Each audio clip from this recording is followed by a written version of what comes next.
Welcome to your digital gallery presentation. I'm Sarah Stevenson and I'll be taking you on a journey through 7 different art forms. Drawing, focusing on Kevin Connor. Connor is famous for his sketches using pen. He prefers to draw what's in front of him, such as humans and landscapes. Connor creates depth in his drawings through using multiple techniques, such as shading, cross-hatching, stippling, and smudging. Students can create a gradient grid representing each of these techniques. Students practice these techniques by drawing simple shapes like a circle and creating depth and a 3D effect through shading or cross-hatching. Connor also utilised scribbling to represent figures and objects within his drawings. In this drawing of Connor's, we see a great use of cross-hatching, stippling, and organic lines. Students can also find inspiration through Connor's smudge drawings, again drawing simple objects and adding colour or shadow through smudging chalk across their page with their finger. In this student's work we can see the use of organic line, blending and smudging. Here is a conceptual framework for Kevin Connor. Painting, focusing on Georgia O'Keeffe. O'Keeffe works in oil paints and watercolours, painting landscapes and flowers from an up-close perspective. O'Keeffe utilises a variety of colours, predominantly bright, vibrant colours to represent beauty. She also uses organic lines to create realistic paintings showing the true forms of flowers. O'Keeffe uses the draw brush effect to create smooth lines of colour. Displaying a smooth gradient effect, the flowers appear to have a highlighted and shadow effect. As you can see here, O'Keeffe has slowly faded the red to a yellow colour. This assists in making the painting appear realistic and dynamic. Here, the artist has used a scumbling technique to blend the colours. Scumbling is when the artist applies light layers of paint over a dried layer of paint to create a blended look. O'Keeffe has applied a lighter colour onto a darker colour to create depth. Students can explore this element of colour through creating a colour wheel and discussing vibrant colours with each other. Students can then select a plant for the subject matter and paint it using organic lines. Students begin by outlining their plant in black paint, then use vibrant colours, layering them to create a sense of warmth and depth, giving a highlighted or shaded effect. Students have used the dry brush effect to blend the colours of their cactus. However, they have used the scumbling effect to blend out their background. Here is a conceptual framework for Georgia O'Keeffe.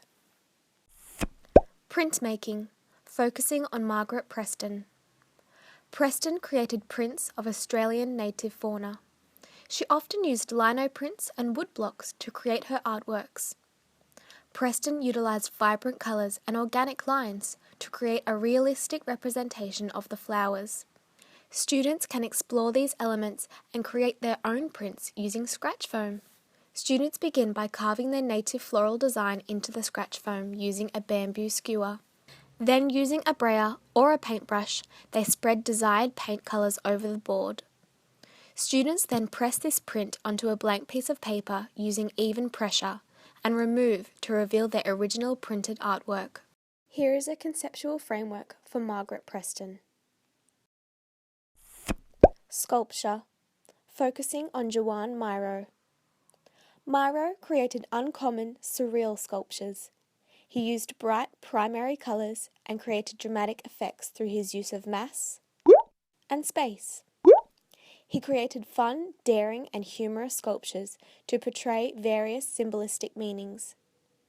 Students can create their own sculptures by using paper mache. Using a medium-sized can from home, students create their desired structure using cardboard and sticky tape. Once this structure is complete, students begin the paper mache process, dipping paper into glue made from flour and water and layering it over their sculpture. Once dried, students can paint over their sculptures and add decorative elements like beads. This student sculpture has also demonstrated the use of mass and space. Here is a conceptual framework for Joan Miro. Ceramics, focusing on Ron Nagel. Nagel created small-scaled, refined sculptures using the pinch pot method. He created them with quirky details and bright colours. Students can create their own ceramic artworks using clay. Students should begin by warming up the clay in their hands, creating a ball. Once the clay is ready for moulding, students use their thumbs to manipulate the clay, adding details through pinching and pushing. Once the clay is dry, students can use paint, glitter, and even beads to decorate the ceramic artworks. Here is a conceptual framework for Ron Nagel.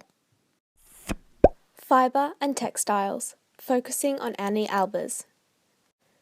Albers was an artist who worked in textiles. She specialised in weaving and became famous for her wall hangings, curtains, and bedspreads.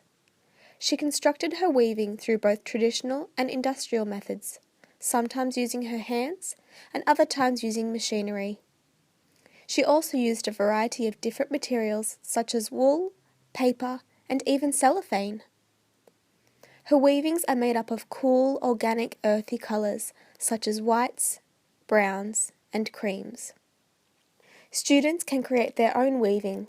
By collecting 2 sticks, these will work as the loom, essentially holding the entire piece together. Students tie lines of wool vertically from one stick to the other. This is called the warp. Students then use the wool to weave under and over the warp horizontally. This is called the weft. Students can also add beads and other details to their weaving. Here is a conceptual framework for Annie Albers. Photography, focusing on Clark Little. Clark is a surf photographer located on the north shore of Hawaii. Finding inspiration from his surroundings and love for big surf, Clark is famous for his shore-breaking photos. This is where he lies under the wave and takes a photo before the wave crashes down on top of him. He is well known for his innovative use of perspective, angle, and lighting, which he enhances through Photoshop and flash photography.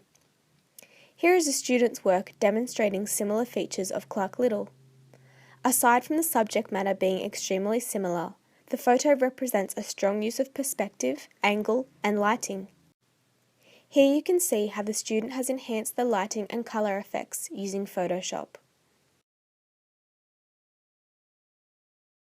Here is a conceptual framework for Clark Little. I hope you've enjoyed this digital gallery. Be sure to visit again soon.